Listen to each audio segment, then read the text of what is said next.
So seniors, let's try you. I want you to think now about where you will be in 10 years. What will you be doing? Think of it. Got it? Guess what? You're wrong. At least I hope you're wrong. I hope that your life is not that obvious. I hope that your life cannot be so easily planned out. I hope that if you were sitting behind me asking, we'll see, will I start my practice then or will I do a fellowship? That life said, no, that question is too small. Think bigger. In my case, farm boy in the pastures of western Kansas, college student dorms of Rhode Island, lawyer at the Supreme Court in D.C., teacher in a ballroom in a Chicago hotel, that makes no sense. And certainly there is no way that I or anyone could have predicted at one of those birthdays where I would be and what I would be doing 10 years later. Well, it makes no sense if you try to figure it out in your head.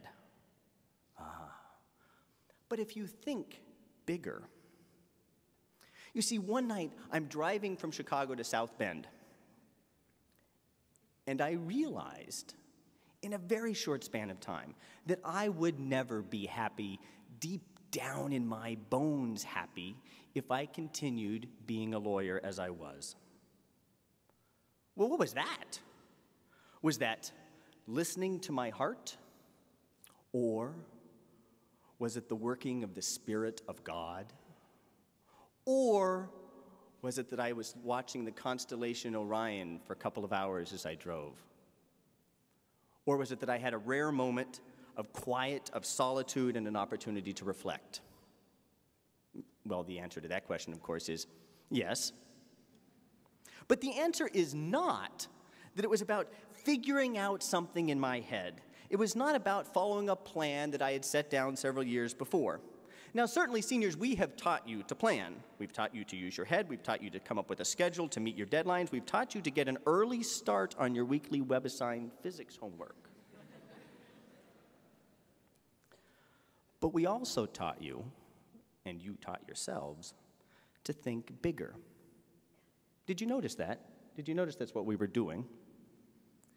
In my cosmology class, we study the scientific model of the Big Bang. And we talk about the scientific observations that give us some faith and belief in that model of the universe. And in the midst of that class, we read a short story by John Updike. We sit in a circle, we discuss it like literature, and I say fatally-esque things like, let's return to the text. And you might ask, is this a science class? Or is this an English class? Yes. You might have gone to one of Ms. Hankins' classes to hear her discuss quantum mechanics and Schrodinger's cat. And said, well, is she teaching us English or science? Yes, she is. Ms. Warren was an invited guest lecturer to many of my classes. And invariably when she would come, she and I would end up in some heated discussion trying to figure out some point, asking each other questions, trying to explain things. And you might have looked at her and said, is she a teacher or is she a student?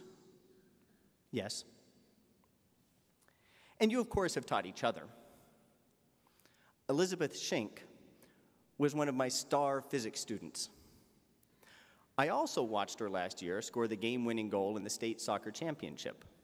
So, Lizzie Schenck, athlete or science geek? Jamie Choka is a tremendous photographer.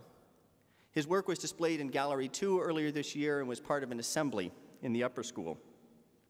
He's also the head of one of the student environmental clubs and is our #1 recycler. Jamie Choka, photographer or environmentalist? And then there's something about Emma Rovit being a sharpshooter. I don't know. The poet Walt Whitman asked, do I contradict myself? Very well. Then I contradict myself. I am large. I contain multitudes. So seniors, by all means, think about what you want to be doing in 10 years. Think about where you want to be. Come up with some goals, come up with a schedule and deadlines, make a plan and write it down in pencil. Think with your head and listen with your heart. And if you do that, and are as lucky as I have been, you may one day find yourself at a place as rewarding, as fulfilling, as exhilarating as the Latin School of Chicago. And you may be, as I have been, humbled, profoundly humbled, to work with colleagues as intelligent, as demanding, as dedicated as the faculty of this school. And you may find yourselves surrounded by people as talented, as witty, as energetic, and as special as the class of 2007. Because seniors, make no mistake, you are very dear to me. You are my class.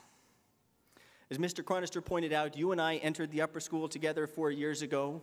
We've grown together. We've learned from each other. I've been with you on your retreats. I've been your grade leader.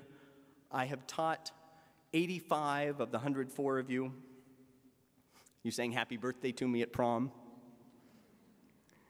And my wife and I celebrated our 12th year wedding anniversary by going bowling with you a couple of nights ago. So please, seniors, understand that if in the future you come back in a year or 2 or 20 and you hear me talking to some member of the senior class and say, oh, yeah, it's a wonderful class, you have a great class, you're the best in this or that, understand, please, that I will be lying. Because in my mind, you are the best class that Latin has ever seen and ever will see. Class of 2007, my friends,